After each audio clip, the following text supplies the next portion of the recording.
Hello, my dear children. Welcome to my English class on my YouTube channel, Laughing Souls. Children, today I am going to cover up the poem The Road Not Taken by Robert Frost. Now, in this poem, in this class, we are going to discuss the poet and the poem, the introduction to the poem, then the summary and the explanation of the text.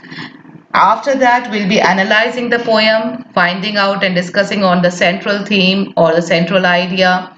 Then we'll be talking about the various poetic devices or the literary devices or figure of speech used by the poet in the poem.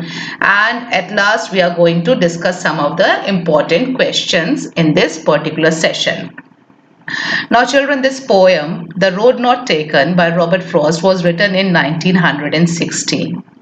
Now, the time period, Robert Frost, children, is an American poet. He was born in America, and when he started writing in America, he struggled a bit. His poems were not getting any publishers. So he decided to move to England, and the duration of 1912 to 1915, that is for 3 years, he lived in England. Out there, he got lucky. He was fortunate. The publishers published his poems, and he was appreciated there, and he started gaining name and fame. But then again, he wanted, being a patriot, he wanted to get back to his country. So he came back there, and then his work was recognized in his own country also. So there was a little struggle out there. He had taken many decisions. Major decision in his life. Now, this particular poem is about decisions and options. Now, life has offered him an option, and he took up an option, and he left the others. The other options which he did not take were the road not taken. The option which he took left him with some feelings. It could have been regret, feeling of regret, or feeling of satisfaction. This is what the whole poem is about, a very simple 8-liner. But जो ये कहा जाता है, इनको inspiration इस poem को लिखने के लिए जो मिली, वो इनके एक मित्र पोएट से मिली in England, an English poet, and his name was Edward Thomas. ये दोनों जो थे काफी करीबी दोस्त हो गए थे इंग्लैंड में, रॉबर्ट फ्रॉस्ट और Edward Thomas, and they used to go for walk together. Now, whenever they used to go for walk together, Edward Thomas का ये question होता था, which road to take, which road should be or which route should be taken. और इसी चीज से लेके एक लाइट मूड में रॉबर्ट फ्रॉस्ट ने ये पोएम लिखी थी, द रोड नॉट टेकन. लेकिन जब ये पोएम पब्लिश हुई और लोगों ने रीड किया, उसको इंटरप्रेट किया, तो it did not remain a poem on light note और लाइट मूड. ये बहुत ही सीरियस पोएम की तरह ली जाती है थ्रू आउट द वर्ल्ड, और इसको करिकुलम में भी शामिल किया गया है, क्योंकि इसका जो जेस्ट है, जो समरी है, या जो इसका सेंट्रल आइडिया है, वो ये निकल कर आता है कि लाइफ जो है हमें हर कदम पे चॉइसेस देती है, ऑप्शंस देती है. We have to decide on one of them, and when we decide our option which road we are going to take up, then obviously we are leaving some of the options. We are being deprived of experiencing those options. तो वो the road not taken हो जाते हैं. So the road that we take and the roads that we leave, they shape our future. They have a great influence and impact on our life, and they shape our future, and they make all the difference in our life. So at the end of the journey, choices बना लिया आपने, at that time you pay so much of attention to it कि उसके सारे pros और cons आप वे कर रहे होते हैं, जितने ऑप्शन होते हैं, कौन सा ऑप्शन मेरे लिए बेस्ट रहेगा, मुझे ये चुनना चाहिए या मुझे वो चुनना चाहिए, लोग क्या चुन रहे हैं, किस पे सक्सेसफुल हो रहे हैं, कौन सा वाला ऑप्शन ज़्यादा पॉपुलर है, कौन सा थोड़ा सा हटके है. और आपका जो भी ऑप्शन रहता है, जो आप चूज करते हैं, उस समय अपने हिसाब से सारे उसके प्रोज और कॉन्स देख के, नफ़े नुकसान देख के, उस समय उसकी कोई गारंटी नहीं होती है कि वो चॉइस आपके लिए भी वर्कआउट करेगी जितना आपने सोचा है. Is it going to make you successful, give you the satisfaction of being successful, और are you going to be left in a regret कि मैंने गलत चॉइस बना लिया. ये तो समय बीतने के बाद ही, जब आप रिफ्लेक्ट करोगे बाद में, तब ही मालूम चलता है आपको.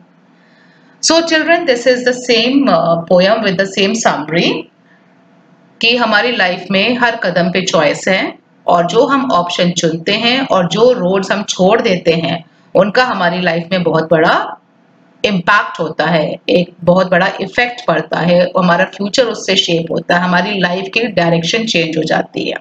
या तो हम एंड ऑफ इट हम रिग्रेट कर रहे होते हैं कि हमने गलत चॉइस किया, क्या होता अगर मैं वो वाला चॉइस ले लेता, मैं कहाँ होता या मैं कैसा होता उस समय.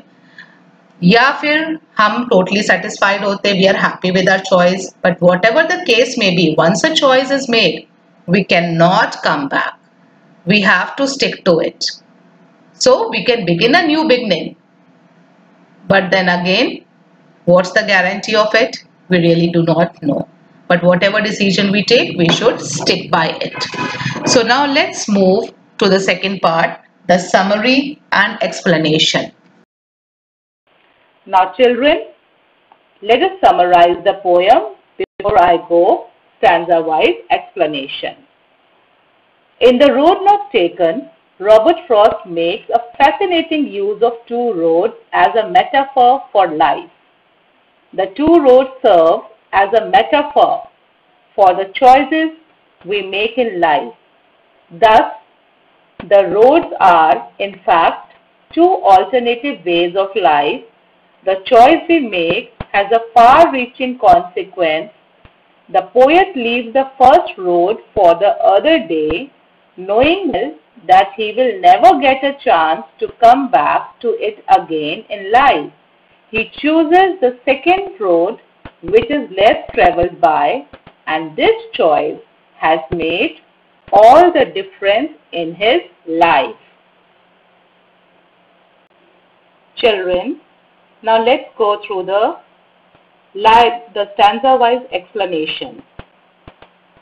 The first stanza, two roads diverged in a yellow wood, and sorry I could not travel both, and be one traveler. Long I stood and looked down, one as far as I could, to where it went in the undergrowth. अब यहाँ पे बच्चों diverge मतलब फोक होना, एक रास्ते का दो में बट जाना.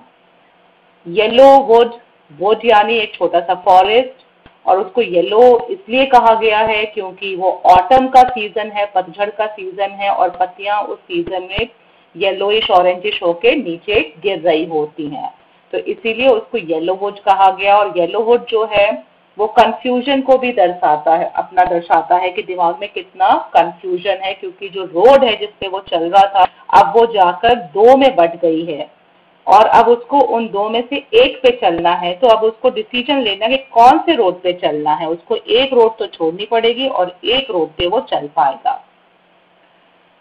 पोएट कहता है, sorry I could not travel both and be one traveller.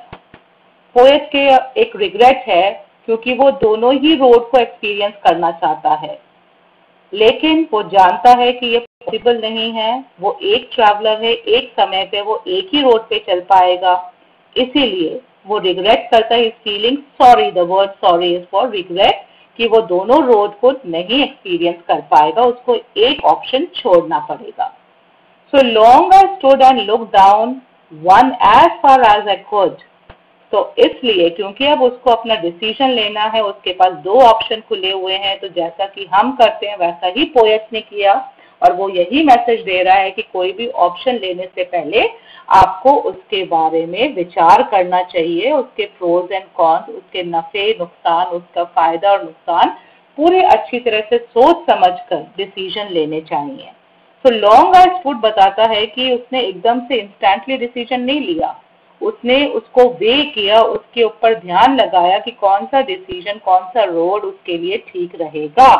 तो वहां पे उसने कुछ समय बिताया, मेडिटेट किया इस चीज के ऊपर उसने अपना ध्यान लगाया, और उसने कोशिश करी, looked down one as far as I could.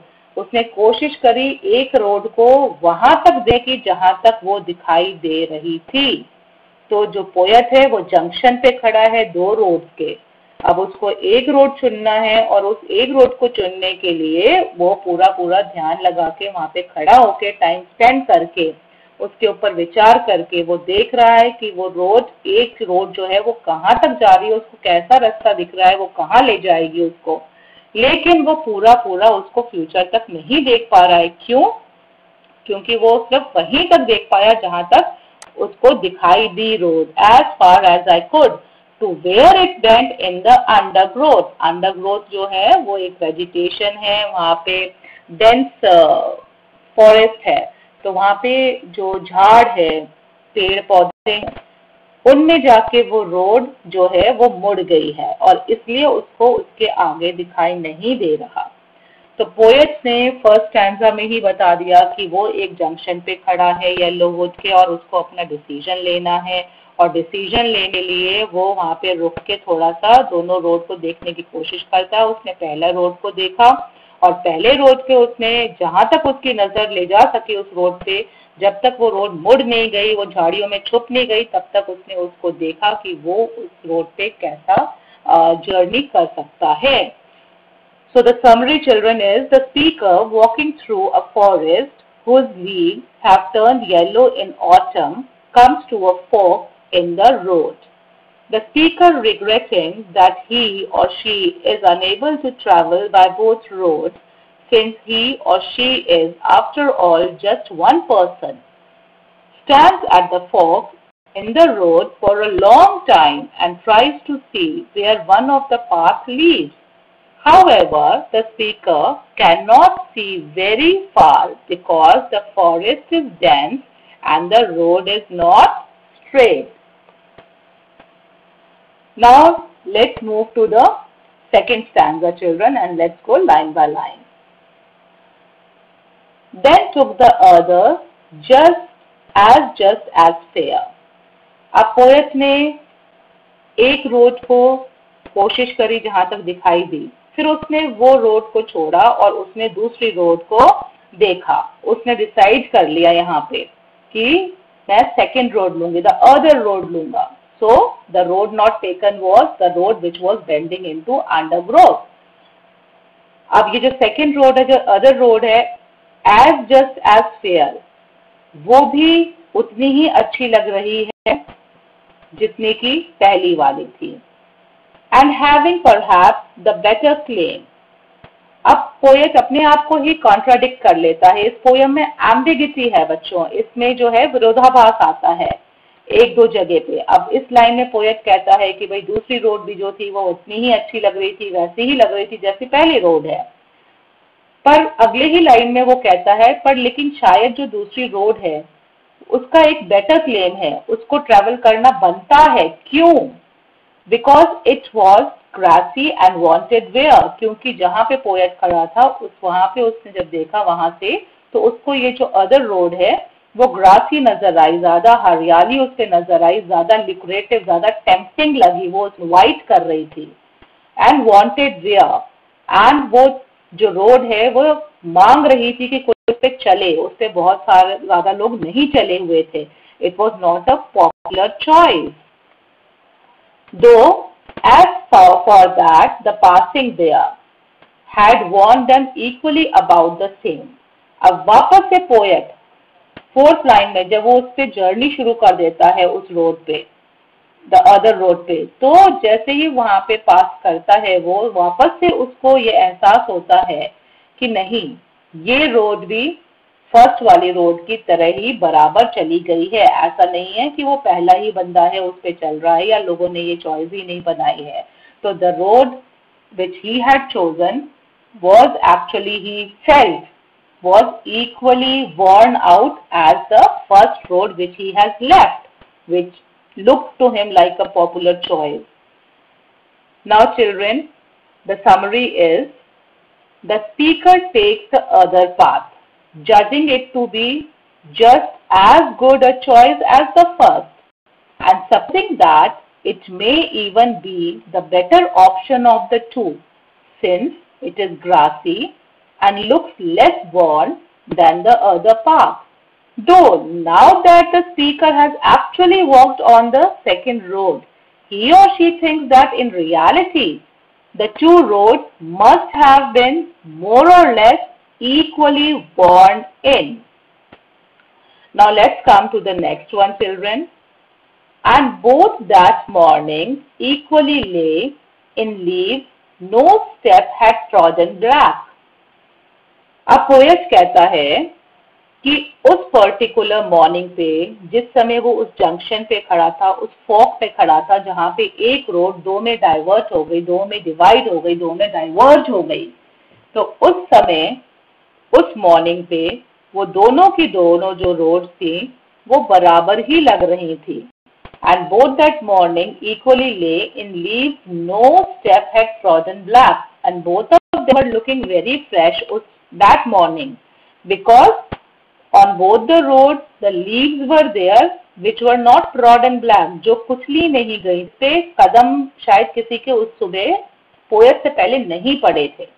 तो उस समय जब उसको चॉइस लेना था, जब उसको ऑप्शन चुनना था, उस समय वो दोनों रोड अगेन उसको बराबर ही लग रहे थे चलने से पहले, और दोनों ही पे लीव जो थी वो ऐसा लग रहा था कि उससे पहले अभी कोई ट्रैवलर उस सुबह वहां से पास नहीं हुआ है, और जो पत्तियां हैं वो कुचल के काली नहीं हुई हैं कदमों के भार से. Oh, I kept the first for another day. अब पोएट हमें वापस से वही बात बता रहा है कि मैंने पहला इतना कुछ देखने के बाद भी कि वो एक जैसे ही लग रही थी, दोनों पे ही वाकई ही उस दिन उस सुबह शायद कोई नहीं चला था, लीव्स वहां पे अभी ट्रॉडन ब्लैक नहीं थी. फिर उसने अपना डिसीजन बनाया, oh I kept the first for another day. उसने पहला रोड जो है वो किसी और दिन के लिए रखा. पोएट जो है वो दोनों ही एक्सपीरियंस लेना चाहता था. बच्चों, हम भी यही चाहते हैं. जब आपको ऑप्शन चुनना पड़ता है, आप एक चीज चुनते हो तो आप दूसरे से वंचित रह जाते हो. तो इसी तरह से पोएट जो कह रहा है उसको भी कहीं ना कहीं अंदर था कि मैं दूसरे रोड का भी एक्सपीरियंस लूं, और इसलिए उसने मन में सोचा कि आज तो मैं अदर रोड ले लेता हूं, लेकिन एक दिन मैं इस रोड पे चलूंगा जो मैं छोड़ के जा रहा हूं, जो फर्स्ट रोड है. Yet knowing how way leads on to way, I doubted if I should ever come back. अब पोएट अगले ही लाइन में अपने आप को वापस से कॉन्ट्राडिक्ट करता है, और वो कहता है कि कहीं ना कहीं डीप इनसाइड में ये चीज जानता हूं कि शायद मैं कभी भी इस रोड को वापस आके एक्सपीरियंस नहीं कर पाऊंगा, क्योंकि जब हम एक डिसीजन लेते हैं उसके बाद आने वाले नए ऑप्शन होते हैं, हम उससे एक और ऑप्शन चुनते हैं, फिर और ऑप्शन चुनते हैं, तो हमारी चॉइस जो है लाइफ में, हमारे ऑप्शन जो है लाइफ में हमें आगे से आगे लेके जाते हैं, और एक ऐसे पॉइंट पर पहुंचाते हैं जहां से वो इम्पॉसिबल हो जाता है कि आप वापस आके अपना छोड़ा हुआ ऑप्शन पकड़ सकें या ले सकें. तो पोएट भी इस चीज को जानता है कि अगर deep inside his heart he knows he will never be able to come back and travel the first road. Now let's see the summary. Reinforcing this statement, the speaker recalls that both roads were covered in leaves which had not yet been turned black by foot traffic. The speaker exclaims that he or she is in fact just saving the first road and will travel it at a later date, but then immediately contradicts him or herself with the acknowledgement that in life one road tends to lead onward to another, so it's therefore unlikely that he or she will ever actually get a chance to return to that first road. और बच्चों, होता भी ऐसा ही है. अभी आप class 9 में हैं, soon you will be in class 10th, और उसके बाद आपको आपके सामने करियर ऑप्शन के लिए स्ट्रीम चुनना होगा, whether you want to pick up arts or commerce or science, आप सब्जेक्ट क्या लेंगे. अब आज आपको लगता है कि आप डॉक्टर बनना चाहते हैं, आपने बायोलॉजी ले ली और अपने मैथमेटिक्स छोड़ दी, तो कुछ सालों बाद अगर आपको ये रियलाइज होगा कि मुझे मैथ्स भी लेना था तो मैं वापस जाके मैथ्स ले लूं, तो वैसा नहीं हो सकता है. तो पोएट भी यह कह रहा है कि जब हम चॉइस एक ले लेते हैं, दूसरा छोड़ देते हैं, तो वो एक मिस्ड अपॉर्चुनिटी हो जाती है, the road not taken. So now let's move further. Now children, the next one. I shall be telling this with a sigh. Sometime, somewhere, ages and ages hence. अब इस स्टैंजा में जो speaker है वो future से चला जाता है और फ्यूचर से रिफ्लेक्ट करता है अपनी चॉइस के बारे में। अब जो स्पीकर है वो कहता है कि काफी टाइम बाद, आज से in future time, one day I will be telling this with a Sai. अब साई जो होती है एक गहरी सांस होती है, और साई जो होती है सिंबॉलिक दो चीजों में होती है, या तो साई ऑफ रिलीफ होती है या फिर साई ऑफ रिग्रेट होता है। तो ये जो पोयम है बच्चों, ये थोड़ी एम्बिगस सी है। इसमें कहीं भी पोएट ने ये क्लियर नहीं किया कि उसका साई क्या है। क्या उसका साई ऑफ रिग्रेट है, क्या उसको पछतावा हो गया अपने चॉइस से, अपने ऑप्शन चुनने से जो उसने चुना, या फिर वो साई ऑफ रिलीफ है और साई ऑफ सेटिस्फैक्शन है। क्या वो खुश था अपने डिसीजन से, वो उसने छोड़ा हुआ है open. So I shall be telling this with a sigh somewhere ages and ages hence, hence यानी फ्यूचर में। तो कभी बहुत समय बाद वो भी बैठकर ये बता रहा होगा एक गहरी सांस के साथ। अ साई ऑफ रिलीफ भी हो सकता है उसका, और वो साई ऑफ रिग्रेट भी हो सकता है। Two roads diverged in a wood, and I took the one less traveled by. अब वो चीज बता रहा होगा वापस बरसों बाद कि दो रोड थे, दो ऑप्शन थे जो कि डाइवर्ज हो रहे थे एक येलो वुड में, एक वुड में, और उसने आई रिपीटिशन है, ये हेजिटेशन भी हो सकता है या कॉन्फिडेंस भी हो सकता है। And I took the one, या and I took the one that was less traveled by. तो पोएट ने जो चुना रास्ता वो less traveled by था, वो पॉपुलर ऑप्शन नहीं था, ज्यादा लोग उस ऑप्शन को नहीं चुनते।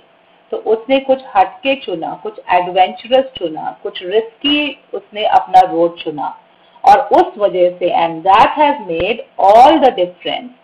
और उस ऑप्शन जो उसने इतने सालों पहले अपने लिए लिया था, वो ऑप्शन ने उसकी लाइफ बदल दी। There has been a lot of difference that has made all the difference in his life.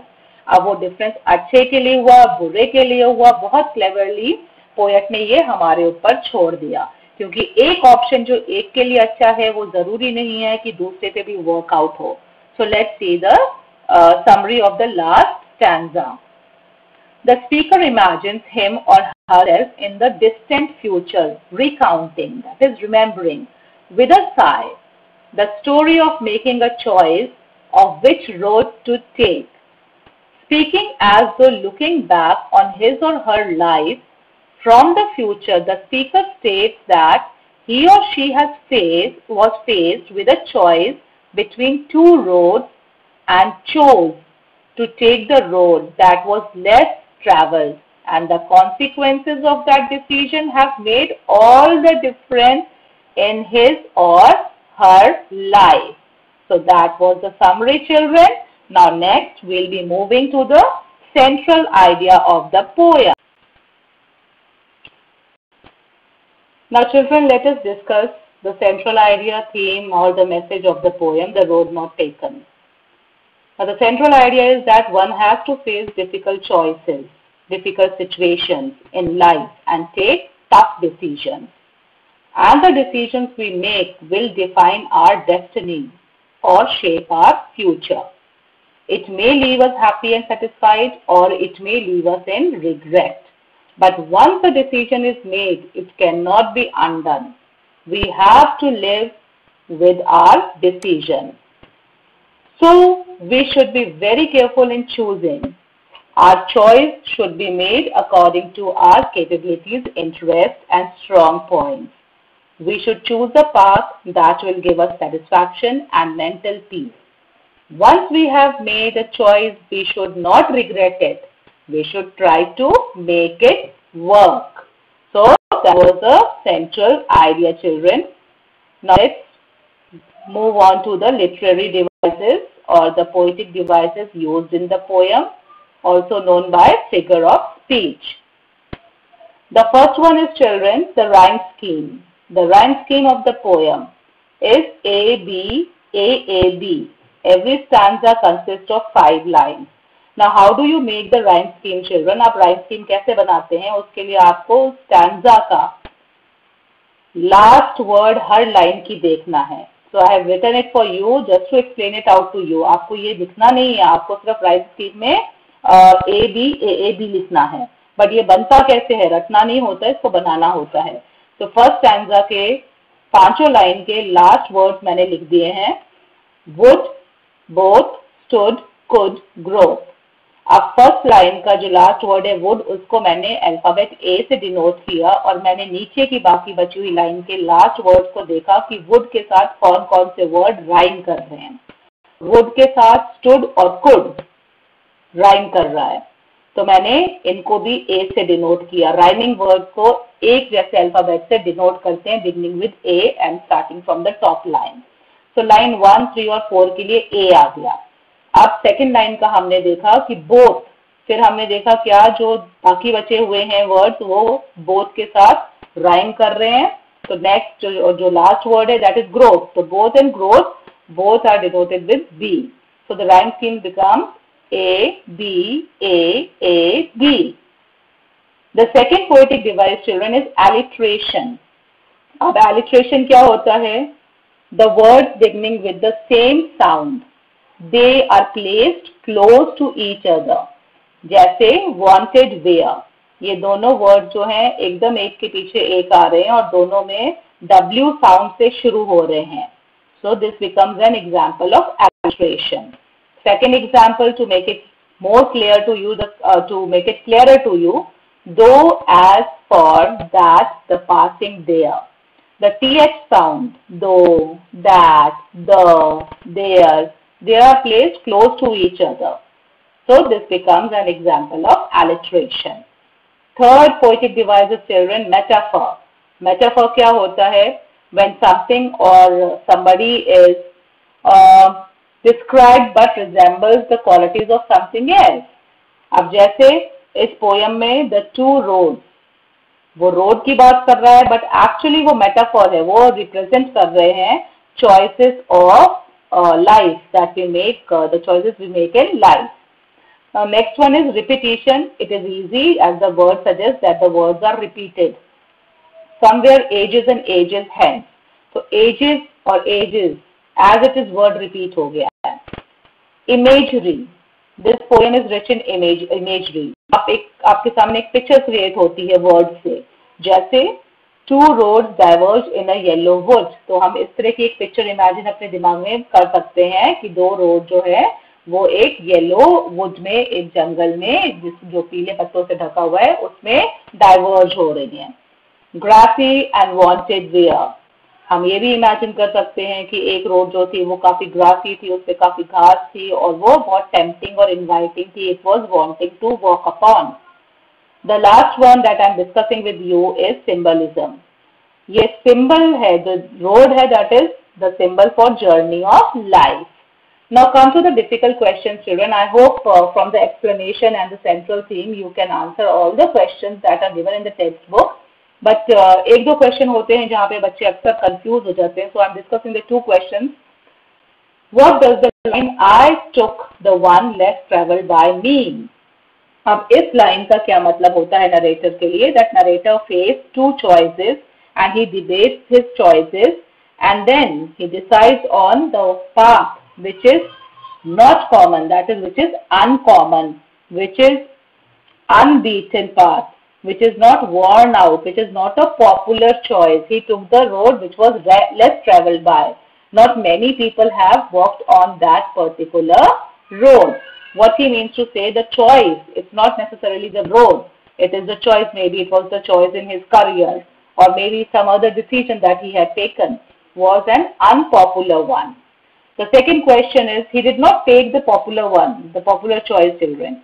He did not take the beaten path. He had taken a road which was less traveled because he wanted to do something unique and leave a trail. So he wanted to take risk and taste adventure. Now let's see the second one. Is the speaker satisfied with his choice? Now the speaker has taken the road less traveled by. The question is, Is he satisfied? अब कहीं भी poem में हमें ये नहीं दे रखा है कि वो अपनी चॉइस से सेटिस्फाइड था या रिग्रेट कर रहा था. There is an ambiguity. आप उसको किसी भी तरह से इंटरप्रेट कर सकते हैं. So you can go with both the answers. Yes, the seeker was satisfied. No, the seeker was not satisfied. But the thing is that you have to justify your answer convincingly. So let's go with yes first. If we go with yes, then we can say yes because at the end he just sighs, and it is a sigh of relief because ultimately he became a very famous poet. He gained name and fame. His work got recognized. And we can go with no also. No, and then we should be interpreting sigh as sigh of regret. And maybe because he had to struggle a lot, because he has taken a road which was less traveled by, which was full of struggles, and the hardship was there. His life could have been easier, the journey could have been smoother, so he is not satisfied. So I hope, children, now you'll be able to answer all the questions and all your doubts are clear. The poem is clear to you. So till we meet again in the next class for class 9, bye-bye.